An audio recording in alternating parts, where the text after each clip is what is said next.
అందరి నమస్కారం. మనకి వినాయక పత్రిలో ఇదొక పత్రి. వినాయక మంత్రంలో గుహాగ్రజాయ నమః అపామార్గ పత్రం పూజయామి. అపామార్గ అంటే ఉత్తరే అనమాట. అపామార్గ అని ఎందుకంటారంటే ఇది శరీరంలో మార్గం లేని చోట కూడా వెళ్ళి పనిచేస్తామన్నమాట. అంత డీప్గా వెళ్ళి పనిచేస్తామన్నమాట. ఇది మనం ఔషధంగా వాడితే శరీరంలో ఎక్కడ మూల ఉన్నా ఆ వ్యాధిని నయం చేయగలుగుతాం. అందుకని అపామార్గ అని పిలుస్తారు. అపామార్గ పత్రం అంటే ఉత్తరే అనమాట. ఇది ఎక్కడ పడితే అక్కడ ఉంటుంది, మనకి దొరుకుతుంది, అందుబాటులో ఉంటుంది. దీంట్లో ఔషధ ఉపయోగాలు ఏంటంటే ఆయాసం, ఆస్తమా ఉందనుకోండి, దగ్గు, జలుబు, కఫం, ఆయాసానికి ఈ ఉత్తరేని సమూలం అంటే వేరు, కాండం, పువ్వు, ఆకు అన్ని కలిపి మొత్తం మొక్కంతా చిన్న చిన్న ముక్కలు కట్ చేసి ఎండబెట్టి పొడి చేసేస్తే అది సమూలం అంటామన్నమాట. ఆ పొడిని మెత్తటి పూర్ణ చేసుకుని అరకప్పు వేడి నీళ్ళలో చిటికేడు అపామార్గ పొడి కలుపుకుని రోజు తాగారనుకోండి, జలుబు, దగ్గు, ఆస్తమా. సో ఇది కొంతకాలం వాడితే అవన్నీ పోతాయి అన్నమాట. జీవితాంతం మందులు వాడక్కర్లేదు. ఒక 6 నెలలు, సంవత్సరం వాడేశారనుకోండి.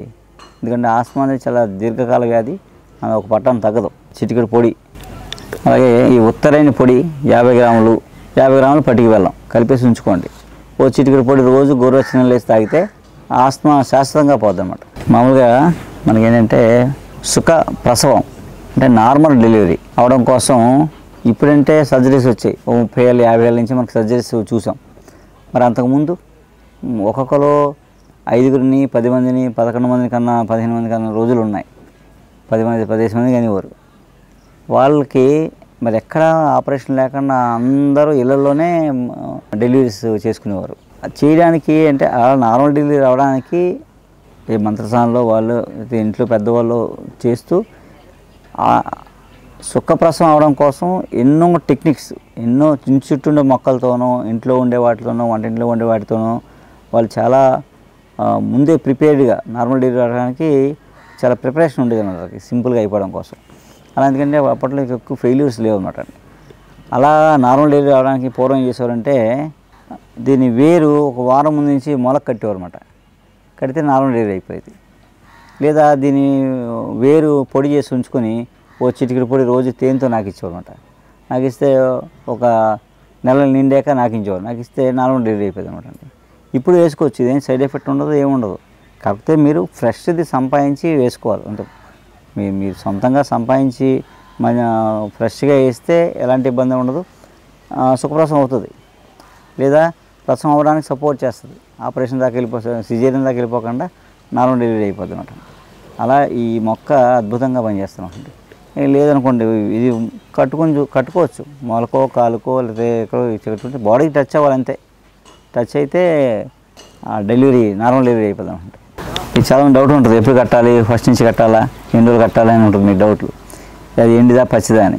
ఉత్తరేణి మామూలుగా ఏంటంటే ఆదివారం రోజు తీసిన ఉత్తరేణి, లేదా గ్రహణం రోజు, లేదా ఆదివారం అమావాస్య అలాంటి ఇంకా మంచిది. లేదా కనీసం ఆదివారం రోజు తీసిన ఉత్తరేణిని ఎండబెట్టి దాచుకొని డెలివరీ డేట్ ఇస్తారు. ఇప్పుడు అందరూ ముందు మీకు ఇచ్చినప్పుడు ఒక 10 రోజుల ముందు ఒక వారం రోజులు కట్టండి, కట్టేసి ఇస్తే నార్మల్ డెలివరీ అయిపోద్ది అన్నమాట. అంటే ఈ వర్షకాలంలో వినాయక చవితి రావడానికి, ఈ వర్షకాలంలో వినాయక పత్రి వాడుకోవడానికి రీజన్ ఏంటంటే ఈ వర్షకాలంలో చాలా బ్యాక్టీరియాస్, వైరస్లు పుడతాయి. వాటి వల్ల జ్వరాలు, వాంతులు, విరోచనాలు సమస్యలు ఎక్కువ ఉంటాయి ఈ వర్షకాలంలో.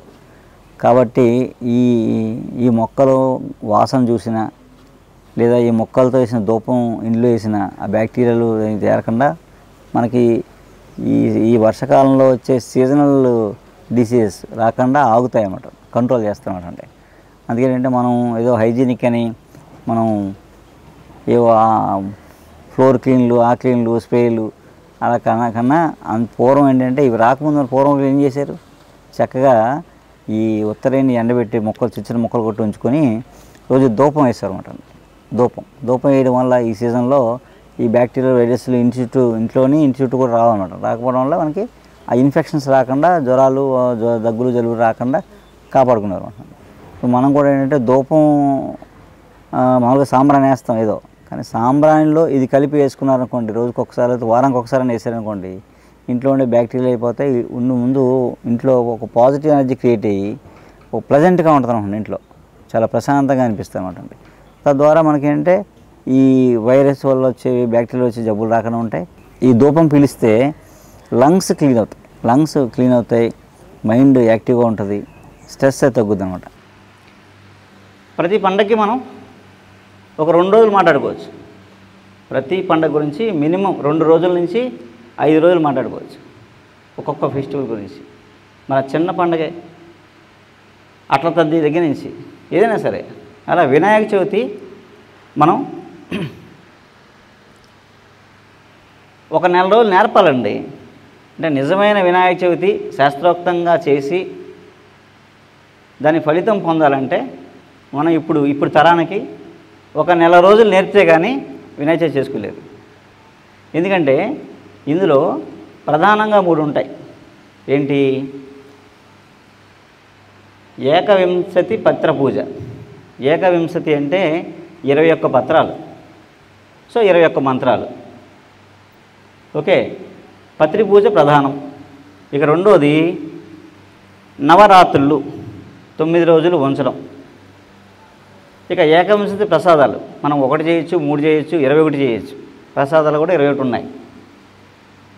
ఒక ప్రాంతాన్ని బట్టి మనం కొన్ని పెట్టుకుంటాం నైవేద్యాలు, కానీ 21 ప్రసాదాలు ఉంటాయి. ప్రసాదాలు అంటే నవరాత్రులు, పత్రి పూజ, నవరాత్రులు, నిమజ్జనం. ఓకే, ఈ వినాయక చవితిలో ఈ 3 మెయిన్ కాన్సెప్ట్స్ ఏంటంటే, ఈ పూజా విధానంలో ఉండే సైన్స్ ఏంటంటే ఎయిర్ పొల్యూషన్, అంటే గాలి, నీరు, వాతావరణం. అంటే air pollution, water pollution, sound pollution కూడా. ఇవి లేకుండా చేయడం కోసమే ఈ ప్రధానంగా పెట్టిన వినాయక పూజ.